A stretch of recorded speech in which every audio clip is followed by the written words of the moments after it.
Comment fonctionne cette identification utilisateur aujourd'hui dans le cadre d'une campagne publicitaire? C'est une question un peu technique, mais derrière, Mathieu, est-ce que tu peux nous rappeler un petit peu les conditions dans lesquelles cet identifiant est utilisé dans le cadre de la C'est publicité? un sujet éminemment technique et puis c'est la plomberie de l'univers dans lequel on évolue. Mais c'est un élément fondamental. Le principe d'identification primaire sur lequel tout le monde travaille depuis des années, c'est un identifiant qui est un device, donc, comme le disait Eric, hein, pas une personne ou un consommateur, mais à un des terminaux qui va utiliser pour consulter les contenus, aller sur Dailymotion ou sur l'équipe, et qui va souvent, principalement, être associé à un cookie. Donc une information anonyme, un code, 1, 2, 3, 4, 5, 6, stocké dans un cookie sur le device, le navigateur qui l'utilise. En univers applicatif, ça va être un identifiant lié au système d'exploitation donc de son téléphone. Voilà. C'est un code.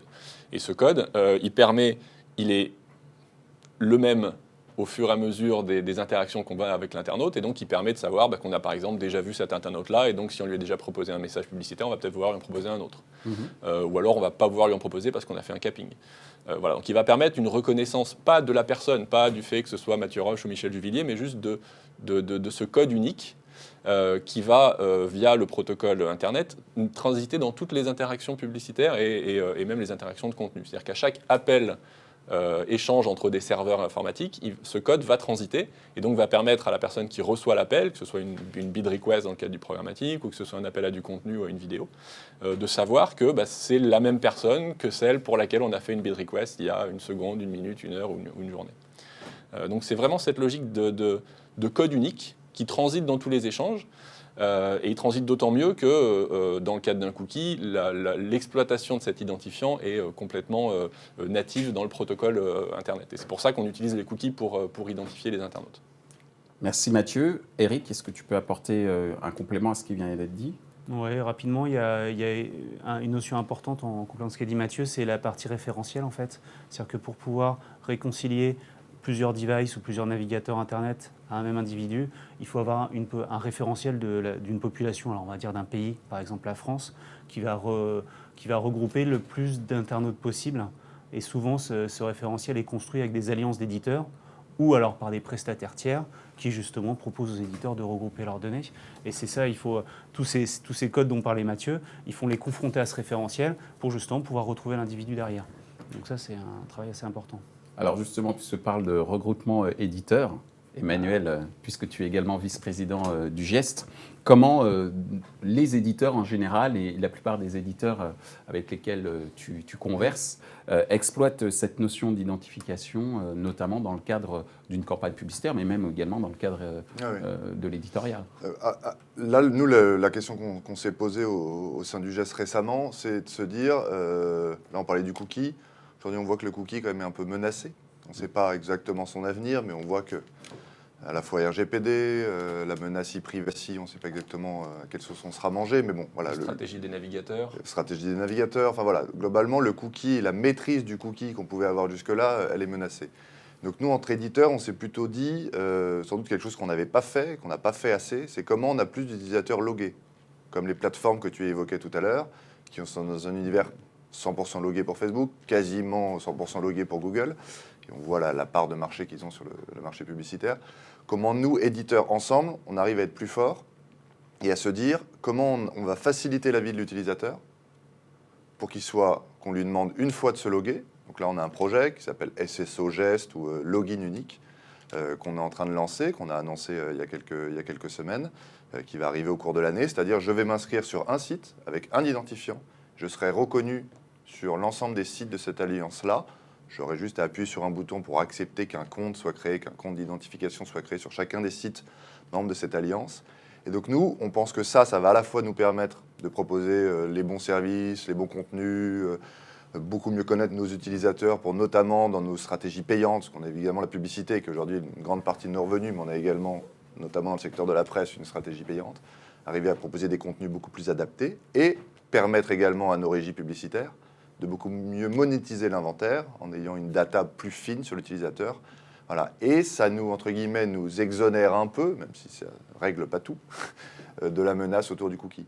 Donc nous, cette réflexion d'éditeur, elle est plutôt basée sur le login, que sur l'ID unique publicitaire. Mhm. Et voilà, comment on arrive ensemble à être plus fort et à aller plus vite, plus loin sur la connaissance de nos lecteurs. Les grands éditeurs en Allemagne l'ont déjà fait, Eric. a priori. Ils ont fait ce genre d'alliance avec un login unique. Alors, il y a 2 projets en Allemagne. Il y en a un au Portugal aussi. Il y en a. Alors voilà, l'exemple qui est le plus proche Ouais. de celui qu'on fait, il est au Portugal, c'est l'exemple de Nonio. Donc, on a la chance au Portugal, c'est qu'il n'y a que 6 groupes médias. Ils sont Entre 16 guillemets, millions voilà, d'utilisateurs à peu près. voilà. En Allemagne, c'est assez différent parce qu'il y a un projet, c'est en gros le passeport citoyen allemand.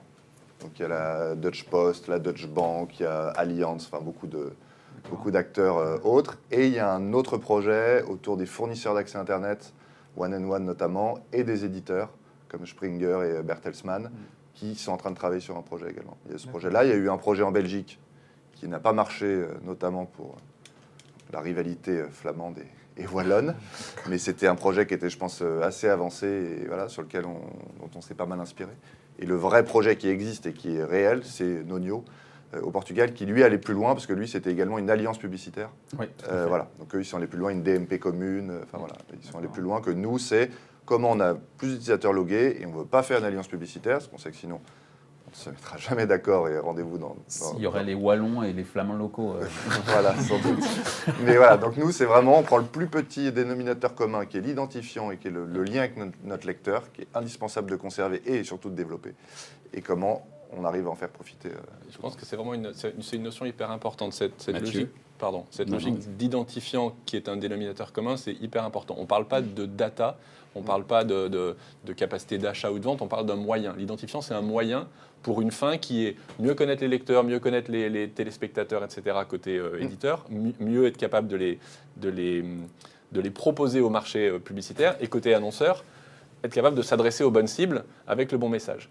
Le moyen qui fait le lien entre ces vendeurs et ces acheteurs de publicité, c'est l'identifiant. Mais c'est un moyen, ça ne devrait pas être un élément de différenciation. Et la seule façon qu'on a, nous, marché ouvert par opposition aux plateformes fermées, si on veut avoir un moyen efficace pour s'adresser aux consommateurs dans le temps, pour être capable de les reconnaître, de les connaître et de les reconnaître, c'est de le faire ensemble. Et donc cette logique d'alliance qui a été développée au Portugal, en Allemagne, sur laquelle le GEST travaille en France, qu'on voit aussi en Angleterre, qu'on voit dans d'autres pays, où la démarche que des gens comme nous avons, qui est d'essayer de rassembler un peu le marché autour d'identifiants techniques communs, c'est vraiment une démarche d'alliance face à la domination de Google et de Facebook. Alors justement, Nola, j'allais te poser la question, puisque toi, tu es une plateforme, donc justement, l'identifiant, j'allais dire, l'identification de l'utilisateur est proche des walled gardens.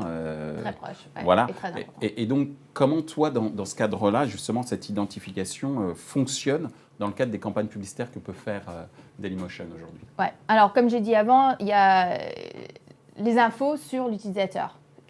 Qu'est-ce qui s'intéresse, il est mâle ou femelle, tous les socio-démos, etc. Et le plus datalogué, le plus d'infos qui sont plutôt déterministiques aussi, ça aide. Nous, on n'a pas énormément de datalogués. Alors, c'est très intéressant, ces types de partenariats. Mais en termes d'avoir un identifiant qui est commun à travers plusieurs différents sites, plusieurs DSP et SSP et les éditeurs, ça nous aide tous en termes de l'environnement programmatique. Ça augmente les match rates entre les DSP et les SSP, et ça c'est énorme parce qu'il y a beaucoup de pertes avec les cookies. Ce que tu entends par match rate, c'est le fait de pouvoir communiquer, que ces plateformes puissent communiquer ensemble dans le cadre des transactions. Oui, mais Si en fait, qu'il y a le bon match entre le cookie qui voit le DSP et le cookie qui voit le SSP. Exactement, il y a beaucoup de pertes avec les cookies génériques, mais si on a un identifiant que tout le monde utilise, un Universal ID, disons, ou peut-être 5 pour commencer, moins que les centaines qu'on a maintenant, ça aidera beaucoup à avoir moins de pertes et alors plus d'impressions qui pourraient être achetées avec vraiment des connaissances de l'utilisateur derrière, au lieu d'avoir moins d'infos, peut-être juste des campagnes contextualisées qui vont être vendues pour moins cher, achetées pour moins cher et tout ça. Et qui ne vont pas forcément être efficaces d'un point de vue marketing derrière. Exactement. Juste pour compléter là-dessus, hein, les études qu'on a fait avec nos partenaires montrent que la différence entre une impression reconnue par l'acheteur et un utilisateur reconnu, un utilisateur non reconnu, via ces logiques de matching, d'identifiant partagé, etc., c'est de l'ordre de 1 à 4 en prix d'achat. D'accord. L'acheteur va bider, va proposer un prix 4 fois supérieur s'il sait qui est l'internaute par rapport à s'il ne le connaît pas. Donc on parle de tuyauterie, on parle de plomberie, mais ça a un impact direct très très fort sur la valorisation des actifs qui sont créés par les éditeurs, qui sont les audiences qu'ils agrègent autour de leur contenu. Donc c'est pas juste des joints de la plomberie, quoi. Il y a un vrai impact business derrière. Et c'est pour ça qu'on voit que depuis quelques mois, ça devient vraiment un sujet fort pour les éditeurs qui se rassemblent dans les logiques de consortium, pour les plateformes techniques qui s'alignent derrière des initiatives d'identifiants partagés, etc.